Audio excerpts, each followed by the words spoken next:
So I think Paul may or may not drop by. Good morning. Yeah, Morning.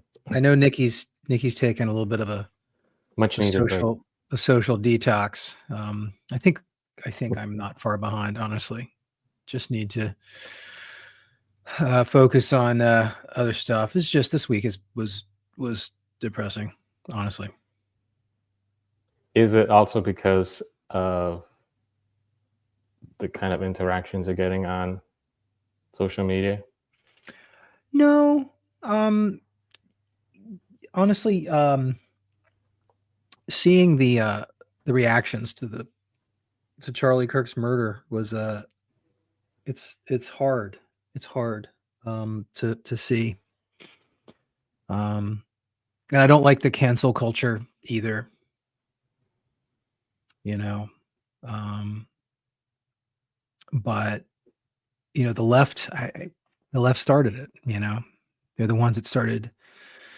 Do you think Demanding. do you think that we'll reach a point where we need to there's no more left and right because things have moved to this different category now, and it needs different ways of contrasting it? Because I feel like calling it left and right, my problem with that geometry is it assumes that there is some balance and symmetry there, and for me this is like gone beyond that now. Um, I mean, I still think it's helpful. I mean, we all know where left and right came from. Most people don't, which is weird. But left and right came from the French Revolution. The right wing of the Jacobins, um, they wanted to keep some semblance of the structure from before, and the left wing wanted to blow it all up and start completely afresh. And so that's how left wing and right wing have become sort of, left wing is progressive, reinvent things. Right wing has become, to conserve, to keep things, and it's obviously different in every country. And I always thought it was very interesting, how the right wing in Sweden were the socialists, right? So it gets a little funky as you go across borders and go, different places. But in America, it's certainly the right is conservative, and that we want to conserve, the founding principles and the Constitution and that sort of stuff. And the left, at its extremes, wants to blow up, figuratively and in some cases literally, the institutions, and reimagine this country into something completely different. All right. So I think it tracks. I still think left and right, mean what they mean in the West, especially usually, in most of the Western countries. Okay, but so in the before there was the French Revolution, the left and right, so there were these two factions that met in this physical building, right? I don't know what was the building. Do you know the name of the building? Oh, in Paris? Yes, before the French Revolution. Yeah, I'm not sure. I forgot what it was. Okay, Yeah, but it was a famous building. I just want to give more like details to where this word came from. So the two opposing factions would literally take up sides of the building, and there would be a mediator in the middle. Okay, That's with right. the center. Okay, so the factions that want to blow up things, to put it simply, were told to occupy the left side of the building, and the so-called conservatives, they were the priests and the more traditionalists, were told to occupy, kind of take up their seat on the right side of the building. So that's where it came from. But it's important to say this because it was still operating under the structure. There was a still unifying structure, right? This edifice, and there was a person there, a party there, mediating the two.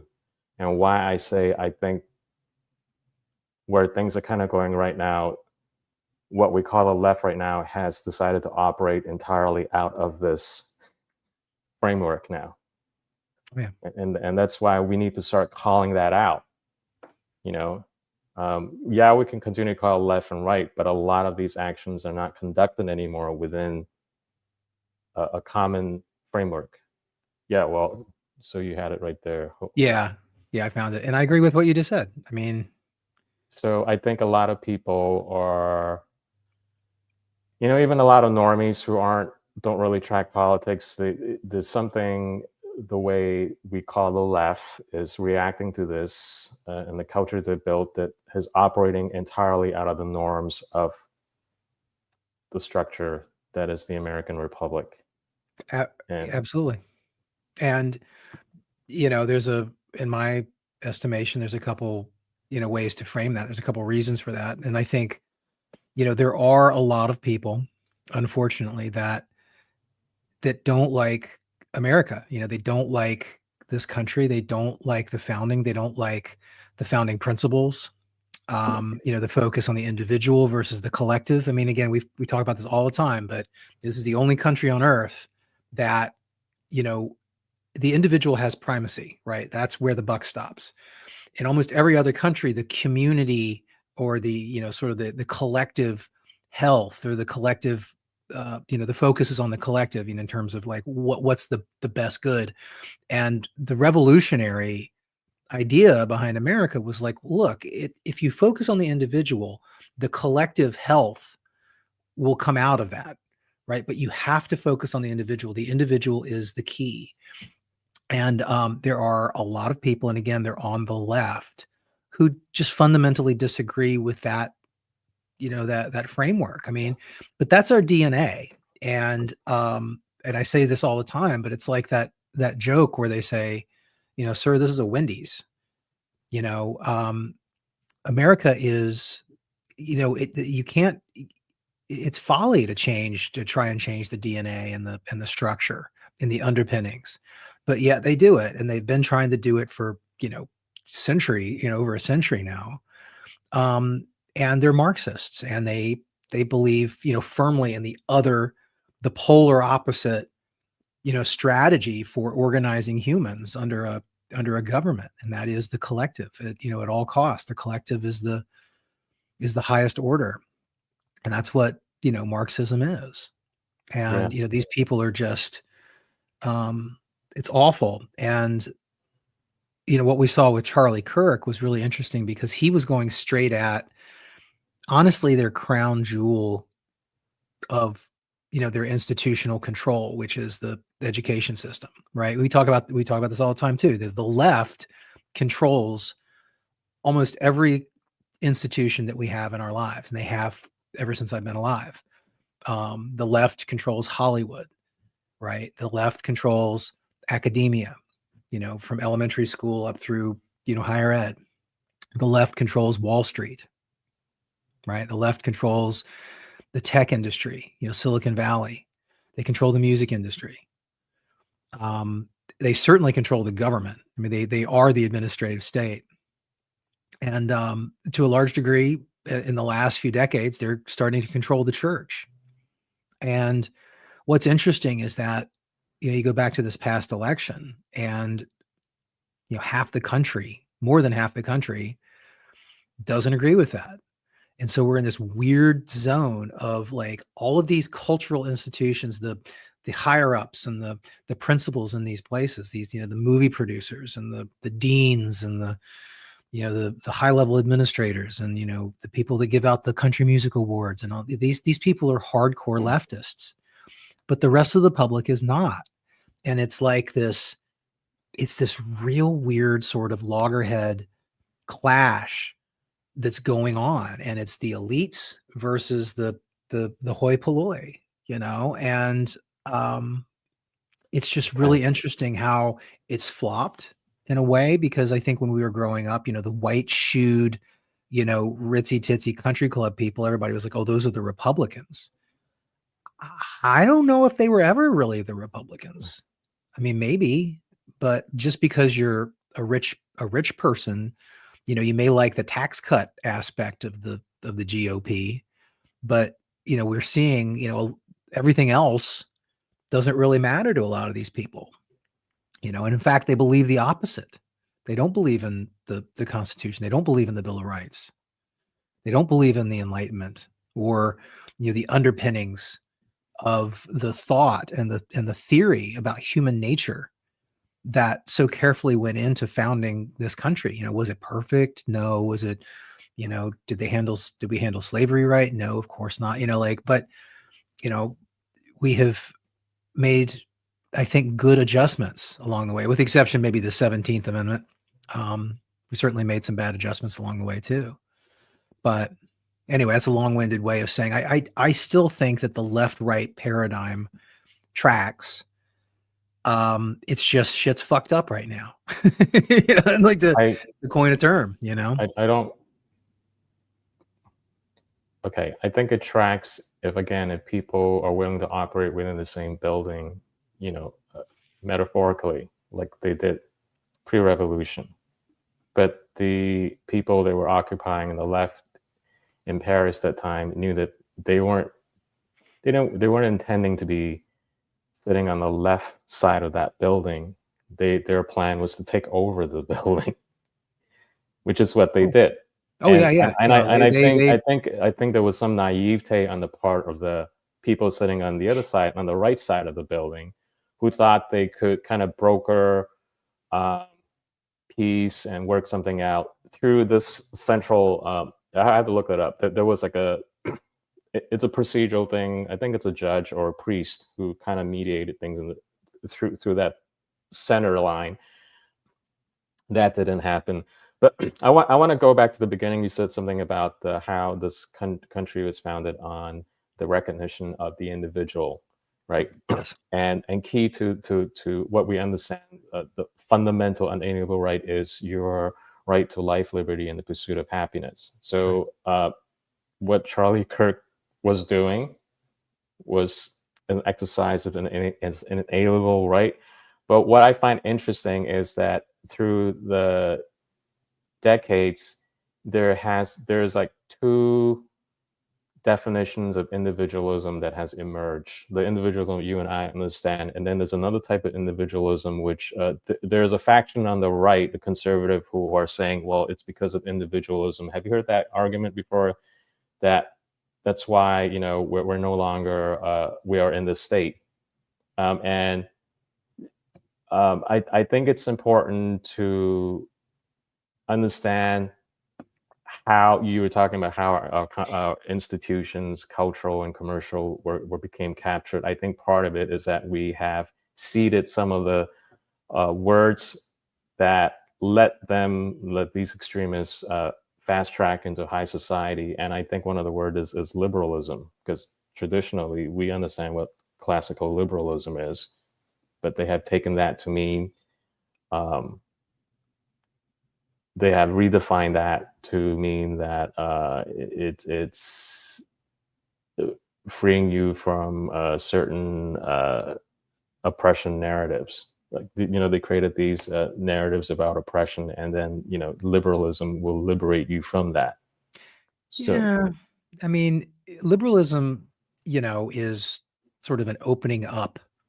You can be liberal socially, right? You can be liberal with your money. You can be liberal with the gravy on your mashed potatoes. That just means more. Liberal government, there's more. But in general, liberal, again, classical liberal, the word liberal is in there. It's it's an opening up of of things, of procedures, of thought.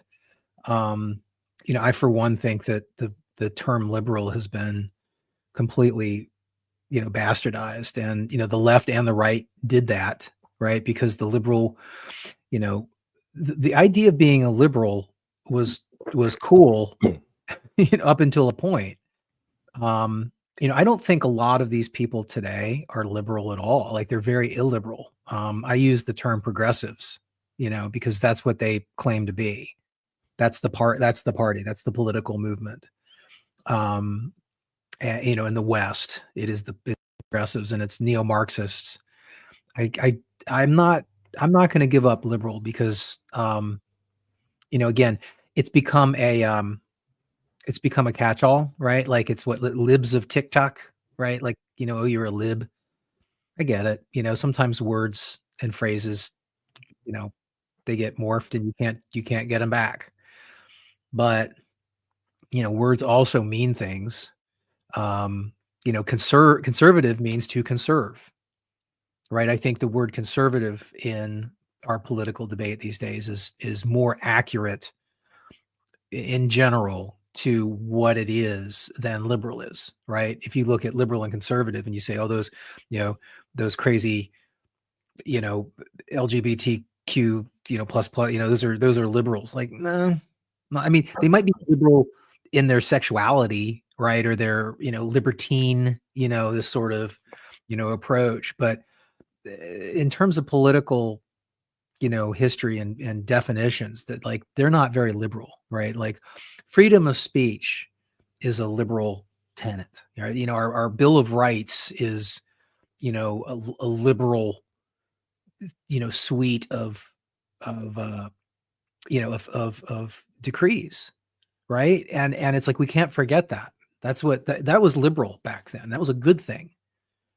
And just because a bunch of crazy weirdo Marxists, again, they don't call themselves liberals either. Like I think they call themselves liberal because they understand, again, it confers on them some veneer of sophistication and acceptability into high society. I think they know what they're doing, and that's the point I'm making. Like we've given up a lot of our political vocabulary to the left, and we're being completely naive how they again fast tracked and found their way into the corporate boardrooms. Yeah, Like no, you're no, right, they no. were never. I mean, you have to call things, be really targeted, and call it what it is. I mean, we are dealing with authoritarians, and it's funny, they have no problem calling us fascist and Nazi, right? So why do we have a problem calling it out like it is? That's what it's really frustrating. Well, Like they've we started. still. They Hmm? definitely started. I think that, the gloves are off. Um, And just speaking of the gloves are off, it's also interesting to track the temperature right now on our side, because people are thinking of all sorts of things. yep. And I was saying, no one's calling you to go and start a civil war, because that's a word that's being thrown out right now. All you have to do is just call them out for what that is, and maybe just stop using the word liberal or lefty, and just call them what they are. They're authoritarians. They're communists. They have no problem calling us everything else, like fascist and Oh Nazi yeah. and white supremacist. So why are you like pulling punches here? Again, I think the gloves are off, right? Well, the problem is the gloves is off a different type of hand, so we need to talk Well, about that too. there's that meme of, I think it's Clint Eastwood, right? And it's from the El Camino movie, and I don't have it, but the title of it says, "Just wait until the people who want to be left alone get involved." I Right? think And I think we reached that point. I no, and really am. that's what I'm saying. That's what I'm saying. Because I don't like. Okay, so Charlie Cook gets like assassinated on live TV, and it was horrific. Honestly, we've all seen it, and it's very troubling. And you had, probably 80% of the country who was horrified, and then you have about 20% of the country who are dancing and making videos and celebrating. And I think, a small fraction of those are like, kids that are just trying to be punk, like trying to be provocative or whatever. But like that's a small fraction. Most of these people are really celebrating. Most of these people seem to be truly, joyous that this guy got killed, got assassinated. And you know, 10 years ago, the left was doing the witch hunt, right? It was everything from, taking the Me Too movement, way too far, to finding, conservative people online and getting them fired. And, we went through this in our industry. Like, if like 10 years ago, if you were a conservative-ish person in certain industries, like you didn't survive, you didn't move up, like you were ostracized. It's been that way in Hollywood and everywhere. Like all the industries we just talked about, it's been traditionally very hard to be right wing. I would say like up until the 90s, it didn't matter that much, right? You know, because people just didn't talk politics at work a lot. But then, you know, from like 2000 onward, it sort of started snowballing and the workplace and you know, sort of the social cancellation culture you know, ratcheted up. And that was the left. The left were doing that for the longest time, for, you know, 20, 25 years. And they got very, very good at it. And by good at it, I mean bad, like it was bad. But what we're seeing now is the elements of the right have been like, you know what? Gloves are off, you know, and we've seen this with a few of these things. And what we're seeing now with the Charlie Cook murder is that the people who were dancing on his grave and gleefully posting public, you know, TikToks and Instagrams, and even people were writing on LinkedIn like, you know, he deserved it and everything. On LinkedIn. Yeah, these people are getting fired. And there's this whole network on X and, you know, other places where they're collecting these videos and these statements and these awful things that these people are saying. It's really shitty stuff. And they're tracking down who they are. They're tracking down their employers, and they're going, "Hey, this is this person's name. This And is they where they should. live, and this is their employer. Go get them." And they have like a body count now of like dozens of these people who have just been fired from their job for celebrating Charlie Cook's assassination. Now, I think that their little celebrations were reprehensible. It really bothers me. It bothers me really badly that people like that exist. I've I was brought up to, you know, try and be a nice, kind, empathetic person. And of course, you know, there's the whole thing where the left claims to be the empathy people, right? The coexist party or whatever. And it's like it is so off brand. It is so like like opposite branding. Like these are the most intolerant people on earth. You know, we saw this after, you know, George Floyd. They see something that's in their narrative and they go out and they burn cities and shit. You know, Charlie Cook gets assassinated. Everybody, Kirk gets assassinated. Everybody's super pissed off. But what do we do? Pray, right? Like nobody's burning stuff, you know. But my Okay, I'm point gonna is put that this this out there. this Don't you think that cancellation brigade is like in high gear, and it's like that meme with Clint Eastwood. It's like just wait, like you don't know what you're fucking with. It's again, it's like the left with guns. You know, like they're out there, they're like, oh, you know, Antifa is going to come for you. It's like you don't know what you're poking. You know, I hate to say it, but like, you know, it's a sleeping giant. The right in this country, the people that want to fight for and defend the the the underpinnings, the DNA of this country, what makes this country great. You know, people are I don't think that they're waking up. I think people were awake. It's just that it's dirty work. You know, it sucks dealing with these people. It's like I don't like the doxing. I don't like getting people fired, but it's fucking happening. And it's in the other side, they were warned for years. It was like, don't do this. It's going to come around and bite you, and you're not going to like it. And that's exactly what's happening right now. And it's vicious. And it's interesting because the right is way better at it. Like way better at it. Like the entirety of 4chan, you know, like all these and also this the 80-20 split on the assassination is very interesting because there's a lot of videos of very lefty type people who were like, you know what? This is too much for me. where Right? did you Like come up with that those stats? It's 80-20 because from my perspective, it's 100% on the other side. it's not though. It's not though. What Um, where did you get that stat from? Because I I mean, you know I'm rounding it, but what I'm saying is like, you know, if you think about the country in general, 50-50 is probably about right.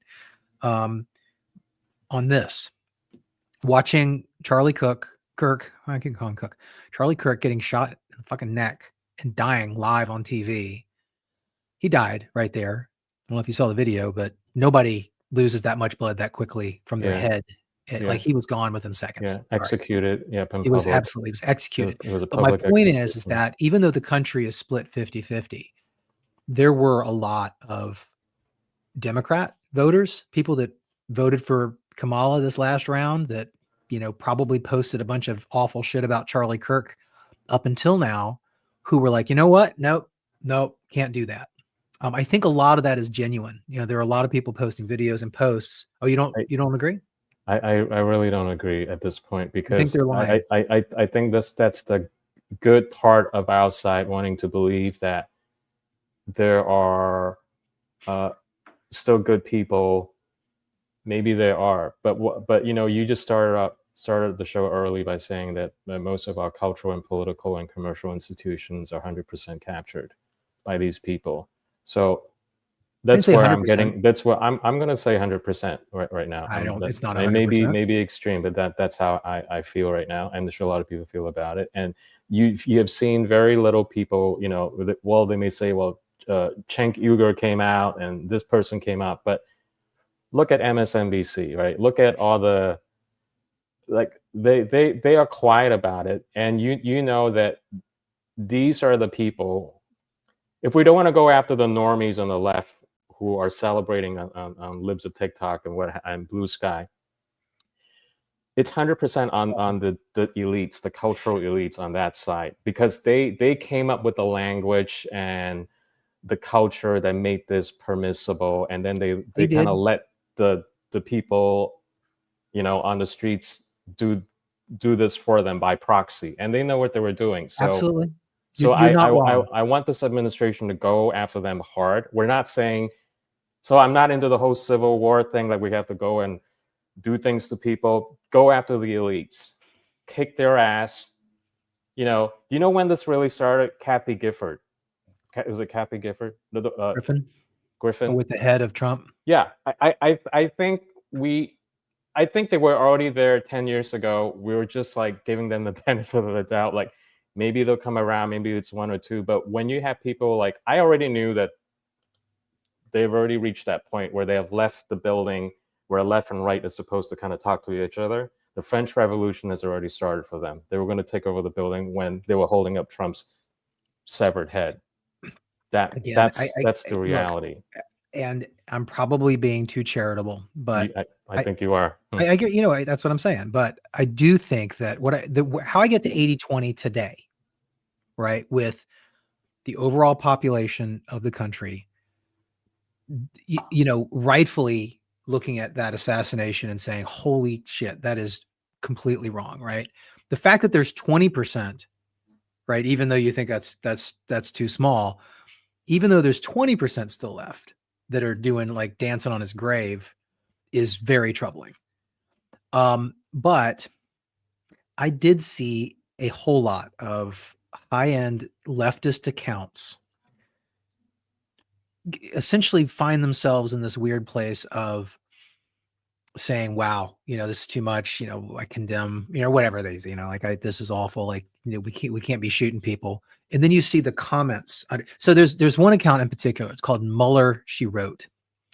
And it's this woman who lives in Southern California. She's very smart. She's a lawyer. And she started this account on Twitter when it was Twitter, called Mueller, She Wrote. After Murder, She Wrote. But it was when Mueller was doing the investigation of Trump during his first term, right? Remember that? Mm-hmm. Well, so this woman did this account. She got huge. She has like 500,000 followers. And she recently, by the way, she didn't change her name after Mueller, completely embarrassed himself and, blew up in front of the Senate. It was just like, or whatever. But anyway, my point is that she was in it to win it, right? She is, she's got the tattoos. She is super progressive. She supports Antifa. She hates Trump. And I have a Blue Sky account. I don't use it very much, but I use it to kind of log in and see what people are talking about, just like several other people do. And I went and I saw her. She has a big account over there. She's one of the bigger, personalities on Blue Sky. She essentially said something like, whoa, this is out of bounds. We can't do this. As much as I don't like Charlie Kirk, this is wrong. Okay. Hundreds and hundreds and hundreds and hundreds of comments, calling her a bitch and saying, you're next, screw you. I thought you were cool. And then she's like responding going, wait a sec. Like, why are you attacking me? Like, I'm just saying that we shouldn't be killing people. And then it's just this back and forth. And you can see her kind of going through the mechanisms of realizing this monster they've that she created, has fed. Exactly, that exactly. And I they don't, and have I'm with created. you. I don't have a lot of sympathy. I'm like, serves you right. But my point is that's where I'm getting the 80-20. I think the Cenk Ungers and the Muller she wrote, there's a bunch of them. There really are.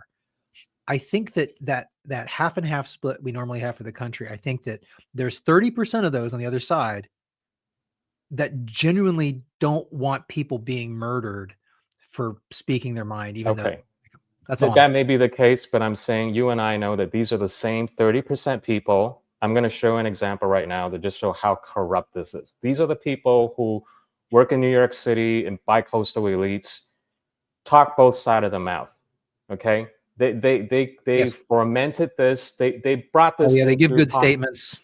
they brought this into popular culture. They brought this into the Oscar stage. Into just think about every cultural Agree. institution that's supposed to be unifying. It's They firmly push it on them. out there for It's their fault. years, and now suddenly they come like, well, that was wrong. It's like, are you trying to punk me? Like you slap me on one side of my face, and then the other side you want to kiss the other side of my face.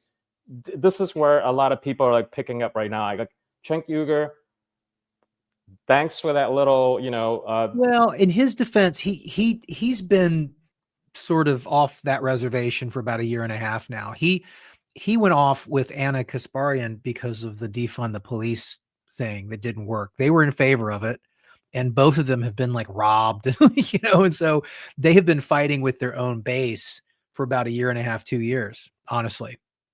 Again, you're right.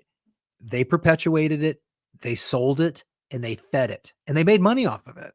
they made This is money the off. That's monster the that they worst part, created. right? Yeah, there's not a lot of sympathy, but it still doesn't change the fact that they have, I wouldn't say come around, but like again, that's why I put them in that 80 because I have to take them at face value at a certain point. It doesn't seem like Cenk is I lying. It seems like he's very upset that this happened. that may So be the case, but I think we're not citing the French Revolution as uh, for no reason, because one of the characteristics and anatomy of any revolutionary move, because revolutions are all typically started by elites. That's how they start, cultural elites, whether it's on the left or right. Okay, revolutions, right? And then what happens is that, well, when it gets out of control, which is we're at that state right now, and then even the elites who started those revolutions are consumed by it, which is yes, what's happening on the that's other what's side. happening now. So, It's eating itself. Absolutely. so No, I, no. I want We're in to show. agreement here. The I only want to thing I show. was saying is I felt like it was, again, it's sort of a hollow victory, right? But again, that 80-20, right? We're sort of singling out that 20% of psychopaths that are honestly mostly on the left, or in this case, they're all on the left, that are celebrating murder. These are the same people that celebrated that Luigi fuck, killing that healthcare guy. Like, well, healthcare is really screwed up. Something needed to be done. What?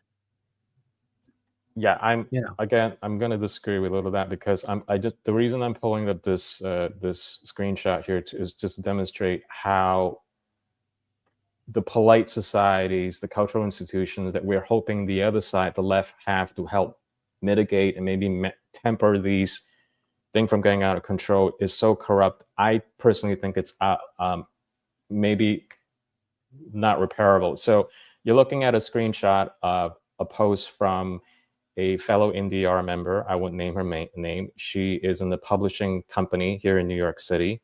And so I'll say, so she is part of these groups of other fellow authors, a children's book, mind you. Uh, they all get together and trade industry tips and how to like where the job leads are. But yeah. this is a sample of how corrupt our cultural institutions become. You have this book here, I'm just going to read here. It says, so now there are stickers if you accidentally or deliberately walk, blah, blah, blah, blah. So I am currently seeing this level of insanity from the children's book community. It's disgusting, and they're disgusting group of people. I would love to quit and tell them off, but ruining other people's lives is their blood sport, so I stay silent. So she is in fear, and rightfully so, for her life and career here in New York City. And we're not talking about, I don't think these people know how to operate handguns or weapons, but I'm making my point. It's like there hasn't been anyone that we would consider the cultural elites on that site definitively saying, "Stop it, that's enough. We're done. We're not doing this anymore." For it to reach this level, like children's book authors in New York City are actually celebrating this. Yes. So how corrupt and beyond repair has it become, and what's the way forward is what people should be asking. And again, I'm just saying that if there needs to be pushback, I'm not advocating violence, but that's kind of like back in the fridge, put in something in the fridge. Like the administration needs to do something that's within the bounds of legality to go after this shit. The elites that have been bankrolling this for decades, there needs to Yes. be a reckoning. So I agree. And again, I think it's happening. I think that was we're kind of saying the same thing. Like this cancellation brigade that's swinging through, right? And lopping off people that like again, I don't know if you've seen it, but like there's been dozens and dozens of people who've been fired from their jobs because of their gleeful, yay, I'm glad Charlie Kirk got shot in the neck, videos or posts or whatever. but are you I think shocked that these people are also in the kind of industry that we would not imagine that you would behave like that? Like there was a no, game no, developer. they have look, and that's the point about how captured all of these institutions have been, honestly, for our entire lifetimes, right? They have enjoyed near total control of all these cultural levers of our society, and they also are very insulated. They're sort of beyond reproach or sort of criticism in a lot of ways because they're protected. They're in these bubbles. There's a lot of things like in the government, you can't be fired. It's very hard to be fired even if you screw up. And like your friend in the children's book industry, that's just like Hollywood. That's just like, well, Wall Street's a little bit different. It's not as completely captured, but it still is very left. But we're seeing a lot more people being a lot more brave, speaking up, being more true to themselves, and not necessarily like bringing other politics into the workplace, right? I don't know about you, but the last corporate ad job I worked, there wasn't a ton of politics in it, but like whenever something would happen in, popular culture or in the news or whatever, sometimes we would talk about it. And it was definitely, everything was sort of from a left angle, right? And you had to make that decision, am I going to chime in on this? Right. Like I remember I was in a conference room when the Trayvon Martin thing happened. And my boss at the time comes in the room and he's all distraught. We're like, what's going on? And he goes, man, this poor teenager, young kid in Florida just got shot for wearing a hoodie. That's all he was doing, was wearing a hoodie. He just got shot just because he was black and wearing a hoodie. And everybody at that table was like, oh my God, this is terrible. And I think I was the only one that was like, is that the whole story? And he was like, yes. I'm like, are you sure? You said that That's out pretty loud. bad. Like that would suck. I mean, it could be the whole story, but you're sure that that's all that happened? And he was like, yes. I'm like, where did you hear this? He's like, I heard it, CNN was in my office or whatever. I was like, all right. I wasn't gonna, gonna get in an argument about it. So with this person, what I know it's a while ago. How do you think he would have what's his response to the girl that got stabbed in the neck on the subway, on the train? What do you think would be just as? I would, if I had to play that out, if that happened and I was still in that environment, it'd probably be like, did you hear about the girl who got stabbed? And then it would immediately go to, we need better mental health care. It's a mental health crisis in this country. It's a homelessness crisis in this country. That's where it would go immediately. Society had failed this fella, right? It turns into a collectivist, POV very quickly. It's And then, interesting because that was the last post that Charlie Kirk made, was about the yes, girl getting stabbed. That was the last post, and it's the same animal that's serving up all this chaos. Whether you're going to get killed by a catch and release perp or get killed by a radicalized student. Excuse me, pardon that junk call. People hitting me up for donations, oh, that's all political right. donations. Yeah, it's tough. It's scary. And as Ezra Klein said in his New York Times op-ed, and the op-ed itself wasn't that great, but like the headline and the sort of the first gist of it was correct, which was Charlie Kirk was doing politics right. Like that's exactly what we all are taught in this country. The way it should happen is it's a battle of ideas. You have to have the courage to speak your mind, even if you're wrong. You battle it out. And it sucks. There's a lot of people, I think, who are rightly scared in a way now that they weren't before. And just real quick, your point about Trump, I do think he's cracking down on this. He might be coloring outside the lines a little bit in some of these areas, which I don't really like, but it's a large, the federal government is a large, unwieldy, tool. And it's tough, but he said this morning, first time I've ever turned on Fox and Friends, I think, in my life.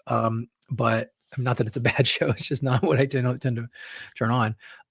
He was talking about how they were going after, they were going to use RICO, and they're formulating how to go after these fundings. And I know Soros is like the boogeyman, but it's it's so much money, and it goes through these NGOs and these charities and things, and it filters into these really awful organizations that have tax-free status and just do all this awful shit to us. And again, is it illegal? I don't know. It might not technically be, but something really needs to change. And he's also looking at the Act Blue donations, where they do this thing where they launder money. They come up with fake like small money donations from people that have never donated. They like magically make you're all of a sudden on a list of Act Blue donations. You never donated in your life, but you're on their records, you're on the hook for thousands of dollars in like small increments. And they're doing this. This is there's a lot, and it's been burbling and developing for decades is the problem. And you made this point, right? Which is it's been allowed to mature and perpetuate. And and it's very similar to the illegal immigrant situation. It's like, it's the frog in the boiling water. It's like, over 4 decades, we've garnered 40 million illegals in this country. And it's like, all right, now we have to deal with it. Okay. Right. We've allowed these NGOs and these leftist groups to perpetuate sort of under tax exempt status, and like, this, quasi, bullshit patina of charity. We've allowed these things to happen and perpetuate and grow and become sort of the norm. Same thing I would argue with the behavior in the workplace, like your friend, in these environments, this political bullying has been tolerated. And there is this expectation by people on the left that they have sort of carte blanche to behave any way they want. I'm assuming that, I don't know what the politics are of this kid. It looks like his parents might be MAGAs. I don't know what's going on. I think they caught him. Right, it was just announced this Yeah, morning. they just caught him. But like, take the Luigi guy. I don't think that he thought that he would be let go. But at the same time, the culture is very supportive elements of the culture are very supportive of what he did and him. And he, of course he knew, it's like, there's this thing where you like, it's like a traffic stop these days. There's this weird expectation that if you turn on your phone camera and you say, "Screw you, pig. You don't pull me over. I'm not getting out. I don't have to give you shit." And it's like, then you're tased and you're fucking, hogtied and you're thrown in the back of the car. And then it's, there is this weird cultural shift in our society that's been happening slow. And we're just now dealing with its tentacles have sunk in, and it's really trying to start to change the landscape in ways that we cannot allow it to be changing. We're going to not only have to stop these things, we're going to have to roll them back. And again, we're going to have to send, as many of these millions of illegals back as we can. We're going to have to, we have to prosecute people, that have broken these laws. If they find some RICO charges against, these leftist groups that have been funding these things. Again, where does Antifa get their pallets of bricks from? Right? Like, that's not that hard to track down, I wouldn't think. But up until now, there hasn't been the will, and as a matter of fact, there's been political will to not, because there's like all this pressure, weirdly. I'm repeating myself. This is all happening because we have allowed this other side, I'm not even going to call them left anymore, to line up the political, cultural, legal institutions to let these things happen by proxy. And yes. I want to bring up another story. Unfortunately, if this not happened to Charlie Kirk, I believe the story would have been dominating national headlines, but there's not enough bandwidth. I'm minding the time. So the world, the whole country is talking about this catch and release culture that's from the same people that I'm going to say gave the language to the culture that killed Charlie Kirk. This Monday here in Bell Road, Queens, not far from here, a perp with a rap sheet was caught before released, broke into the home of an elderly couple, 77 and 78. He stabbed them, he tortured them, and he burned them alive. And then he robbed them, still on the loose. He's still on the loose? This guy was already apprehended over the summer for armed robbery. Right. He was let go. And this is the same fucking culture, this political culture that, got the girl stabbed in the neck. And now I'm going to include Charlie Kirk getting political. It's just part of this bento box of mayhem and chaos that they're serving up. And we have to, there needs to be an inflection point right now where people just decide, that's enough. Now, I don't know what that enough translate to, but. And look. Gloves need to be off. Well, in these cases though, the Charlotte, train stabbing, what you just described, it's awful. Those things happen. Again, it's the administrative state. It's government. These things happen because there is administrative qualified immunity for people that work in government. You know what I mean? Like they're pretty much bulletproof. Like when they take these jobs, they can let people out. It does not even, it doesn't even have to be a judge necessarily, but like they can not file charges. They cannot, bring people in, and there is zero downside for these people that are doing this, let these people out on the street. And I, for one, think that there needs to be a massive overhaul of that concept. Interestingly, I actually think that the police, who also have qualified immunity, they should probably still keep it, right? I think that just slightly different subject, the body cams and the videotaping that they do has been a real boon and a help for law enforcement, in my opinion, because all we're seeing really with these, 1 out of 500 is like a really bad cop that deserves to be fucking gone. Like there's shitty cops, like there's people that abuse that authority for sure. But the vast majority of dash cams and videos and stuff that we've seen have been exonerating for the police officers, and they just show how shitty and awful their day-to-day interactions with, the dregs of humanity frankly are. And so they have qualified immunity to a large degree in that, like, if they make a mistake or they, whatever, if something, there's repercussions for that, they can't be sued. But, bureaucrats enjoy that same immunity. And we saw this during COVID. It was like, how are we going to hold these people Okay. responsible? The answer was, oh, well, we can't because they're government officials. No, no, don't ever say that, because you know what happened in Nepal, right?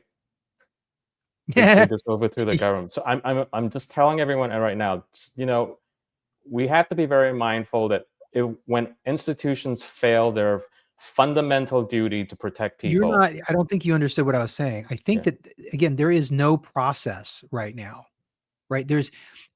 If you're a bureaucrat and, if you're, I don't know, somebody that has to make a decision whether or not to, to prosecute somebody or throw charges at somebody or let them out, blah, blah, blah. These decisions are made all the time by pencil pushers.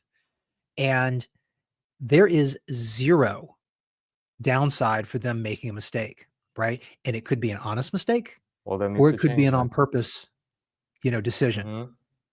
But there is legally, if there are repercussions, if there are, damages or people get hurt or killed, or there's, external, run-on effects from what they do, they have zero personal responsibility for it. And I think it's a big problem because they're And that so huge, there's so many of them, they're so insulated, and they have so much power over Okay. us.